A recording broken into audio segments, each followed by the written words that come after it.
Bharatiya Janata party की परम चाटुकार कंगना रनौत की घनघोर बेइज्जती हुई है। जी हां, मैं आपको बतलाना चाहूंगा दोस्तों, उनकी एक फिल्म आई थी और उसका एक डायलॉग था, अभी तो हमें और जलील होना है। नजारा कुछ ऐसा ही दिखा दोस्तों। कल ये अपनी एक फिल्म की प्रमोशन के लिए रामलीला मैदान पहुंच गए और वहां क्या नजारा दिखाई दिया वो मैं आपको दिखलाऊंगा दोस्तों। उनके तीर चलाने से पहले ही रावण का पुतला भर भरा कर गिर गया। वो सब दिखाऊंगा, मगर पहले मेरे कुछ सवाल दोस्तों। वैसे तो भारतीय जनता पार्टी राम मंदिर की बात करती है, श्री राम की बात करती है, मगर मैं आपसे एक सवाल पूछना चाहता हूं कि क्या इस देश की जनता ने भारतीय जनता पार्टी को यह लाइसेंस दे रखा है कि वो हमारे श्रद्धेय श्री राम के नाम पर सियासत कर सके, अपने परम चाटुकारों को यह मौका दे सके कि वो अपने फिल्म के प्रमोशन के लिए रामलीला के मंच का इस्तेमाल करें, रामलीला के मैदान का इस्तेमाल करें। कंगना रनौत की एक फिल्म आ रही है दोस्तों और वो उस फिल्म के प्रमोशन के लिए इधर उधर घूम रही हैं। फिल्म का क्या नाम है मैं नहीं बताने वाला हूं।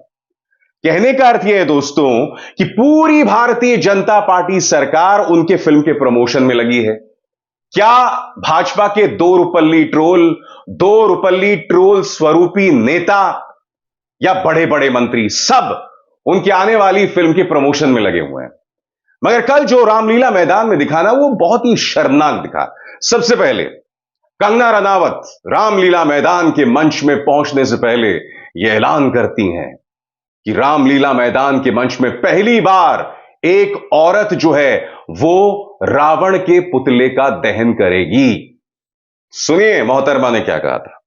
24 अक्टूबर को मैं लाल किला स्थापित रामलीला में हिस्सा लेने आ रही हूं, रावण दहन करने, बुराई पर अच्छाई की जीत स्थापित करने। तो इस रामलीला में हिस्सा लें और मिलते हैं 24 अक्टूबर को। हालांकि मैं आपको याद दिलाना चाहूंगा कि जब यूपीए की सरकार थी तो मंच से सोनिया गांधी और मनमोहन सिंह दोनों ने रावण के पुतले को दहन किया था और रामलीला मैदान के मंच पर सोनिया गांधी दिखाई दे चुकी हैं, हाथ में तीर कमान लिए। तो कोई नई बात नहीं है, मगर हां, पहली बार हुआ है कि सिर्फ एक महिला मंच पर थी और वो रावण के पुतले के दहन की कोशिश कर रही। मगर वहां दो चीजें हुई दोस्त। पहली बात, कंगना रनावत के तीर चलाने से पहले ही पहली बार हुआ दोस्तों जब रावण का पुतला इस तरह से भर भरा कर गिर गया। इस तस्वीर को लेकर सोशल मीडिया में जबरदस्त फजीहत हो रही है कंगना रनावत की। पहली बार हुआ है रामलीला के मैदान के इतिहास में कि इस तरह से रावण का पुतला दहन होने से पहले भर भरा कर गिर गया। और फिर कंगना रनावत जब मंच पर पहुंची तो वहां किस तरह की कॉमेडी हुई, मैं चाहूंगा कि आप भी देखें। तीर एक बार भी निशाने पर नहीं लगा। कॉमेडी क्या चल रही थी, मुलाहिजा फरमाइए।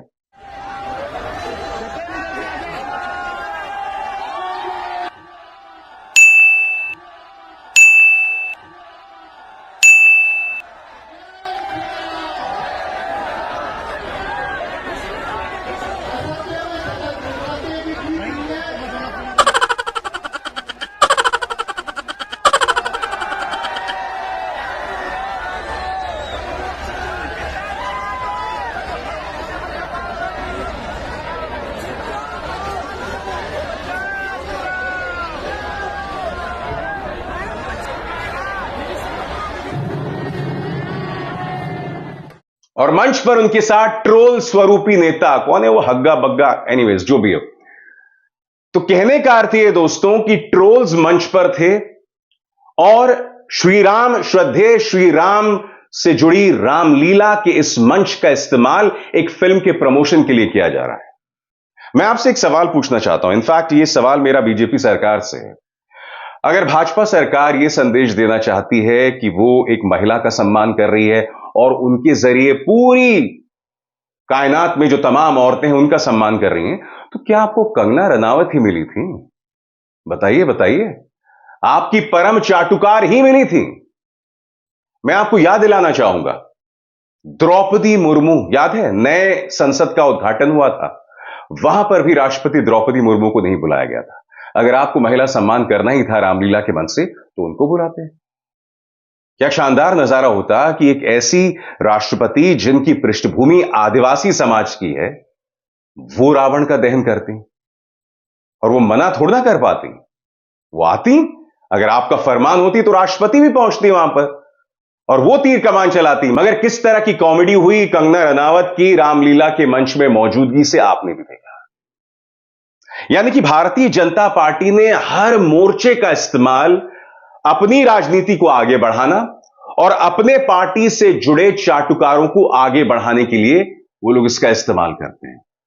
कंगना रनावत अपनी फिल्म को लेकर इतनी डेस्परेट है, इस कदर बौखलाई हुई हैं कि उन्होंने टाइम्स नाउ नव भारत के कार्यक्रम में प्रधानमंत्री नरेंद्र मोदी को भगवान का अवतार तक बता डाला। विश्वास नहीं हो रहा ना? सुनते हैं। जैसे एक अवतार होते हैं, वो हमारे लिए एक अवतार है। वो एक साधारण मनुष्य नहीं है। उनका जन्म जो है इस देश के उद्धार के लिए हुआ है। और इसके अंदर एंकर ये कहता है कि आप ट्रोल होने वाली हैं। नहीं, आप पत्रकारिता भूल गए हैं तो मैं आपको याद दिला दूं, यह सवाल आपको पूछना चाहिए कि आप इतनी डेस्परेट है अपनी फिल्म के लिए कि अब आप प्रधानमंत्री को भगवान का अवतार बता रही हैं। अब रामलीला मैदान के मंच का इस्तेमाल किया जा रहा है एक फिल्म के प्रमोशन के लिए। यह सवाल पत्रकार को पूछना चाहिए, मगर जाहिर सी बात है जब पत्रकार ही चाटुकार हो तो सवाल कहां से होंगे। और मैं आपको बता दूं कि भाजपा के छुटभैया नेता तो उनकी फिल्म का प्रमोशन कर ही रहे हैं। ये देखिए, उनकी फिल्म की स्क्रीनिंग में स्वयं रक्षा मंत्री मौजूद थे। बात यहां नहीं रुकती, ये फिल्म प्रमोशन के लिए निकलती हैं और किसके साथ सेल्फी खिंचवा रही हैं। देखिए, देश की राष्ट्रीय सुरक्षा सलाहकार अजीत डोभाल के साथ कंगना रनावत जो हैं वो सेल्फी खिंचवा रही हैं। चलिए, पहली बार नहीं है, आपको याद है कि अक्षय कुमार की फिल्म सम्राट पृथ्वीराज चौहान, उसके स्क्रीनिंग में मुख्यमंत्री आदित्यनाथ थे, अमित शाह थे, तमाम भाजपा के नेता थे। कश्मीर फाइल्स उसे प्रधानमंत्री ने प्रमोट किया, केरला स्टोरी प्रधानमंत्री ने प्रमोट किया, वैक्सीन वॉर्स प्रधानमंत्री ने प्रमोट किया। वो बात मैं समझ सकता हूं, मगर इन्होंने तमाम हदों को पार कर दिया दोस्तों। रामलीला के मंच का इस्तेमाल किया गया है एक फिल्म को प्रमोट करने के लिए। वरना मैं आपसे समझना चाहता हूं कि क्या भारतीय जनता पार्टी के पास कोई और काबिल महिला नहीं थी कि वो इस मंच पर पहुंचकर रावण का प्रतीकात्मक वध कर सकें? बताइए भाई, अगर आप महिलाओं को लेकर एक संदेश देना चाहते हैं तो इससे बेहतर संदेश क्या हो सकता था कि मंच पर राष्ट्रपति द्रौपदी मुर्मू होती या कोई ऐसी महिला होती जिन्होंने देश को सम्मानित किया है। कंगना रनावत आपके बाकी प्रचार तंत्र की तरह नफरत को फैलाने वाली एक महिला है। भूल गए आप, इन्होंने हमारे किसान जो संघर्ष कर रहे थे उनके बारे में क्या कहा था? प्रधानमंत्री से यह अपील की थी कि आप 2002 के अपने रौद्र रूप को याद कीजिए। किसानों को धमकी दे रही थी ऑपरेशन ब्लू स्टार में, जिस तरह से इंदिरा गांधी ने काम किया था। इस महिला के मुंह से नरसंहार जैसे शब्द आसानी से निकलते हैं और इस महिला को सम्मानित किया है भाजपा सरकार ने रामलीला के मंच से। मैं फिर कह रहा हूं कि क्या कंगना के अलावा कोई और व्यक्ति नहीं मिला था आपको रामलीला के मंच से तीर चलाने के लिए? और वो भी नहीं हो पाया क्योंकि उससे पहले, जैसे मैंने बताया, रावण गिर गया। बहरहाल, एक न्यूज चैनल ने किस तरह से उसकी रिपोर्टिंग की, खुद देखिए। पहले देखा गया था कि दिल्ली के उपराज्यपाल एलजी के सक्सेना आए थे, उसके बाद दिल्ली के मुख्यमंत्री अरविंद केजरीवाल यहां आए थे, पर यहां साथ के साथ देखा जाएगा कि कंगना रनौत ने भी आना था, पर उनके आने से पहले ही रावण जो था जलने के लिए तैयार था, बट वो अपने आप ही गिर गया, जिससे लोगों ने यहाँ ठहाके भी लगाए।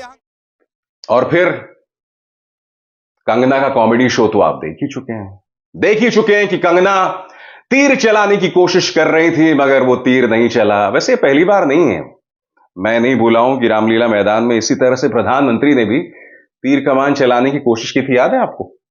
तब भी नहीं चला था तीर। ऐसा क्यों होता है मैं आपको बताता हूं।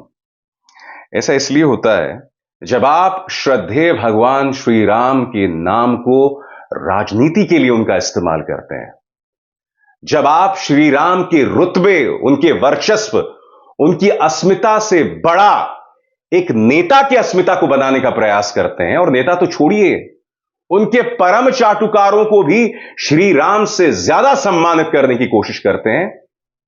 तब यही तमाम चीजें होती हैं दोस्तों। पहली बार हुआ है रामलीला के मैदान से कि रावण का पुतला दहन होने से पहले ही भर भराकर गिर गया।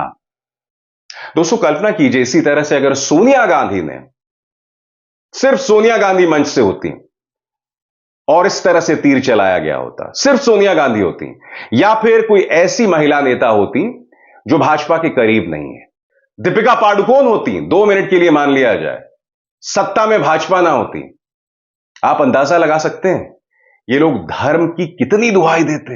मैं दावे के साथ कह सकता हूं, भाजपा का प्रचार तंत्र पूरा एक प्रोपेगेंडा चलाता कि आखिर एक महिला ने रामलीला मैदान के मंच से रावण का प्रतीकात्मक वध कैसे कर लिया, ये तो धर्म का अपमान है, श्री राम का अपमान है। ये लोग ये तमाम चीजें कहते, मैं आपको दावे के साथ कह सकता हूं दोस्तों। मगर अब इसी मंच का इस्तेमाल किया जा रहा है एक फिल्म के प्रमोशन के लिए, और वो भी अपने परम चाटुकार भक्त के जरिए, व्हिच इज शॉकिंग और शर्मनाक। मेरी इस बात पर गौर कीजिएगा। अभिसार शर्मा को दीजिए इजाजत। नमस्कार।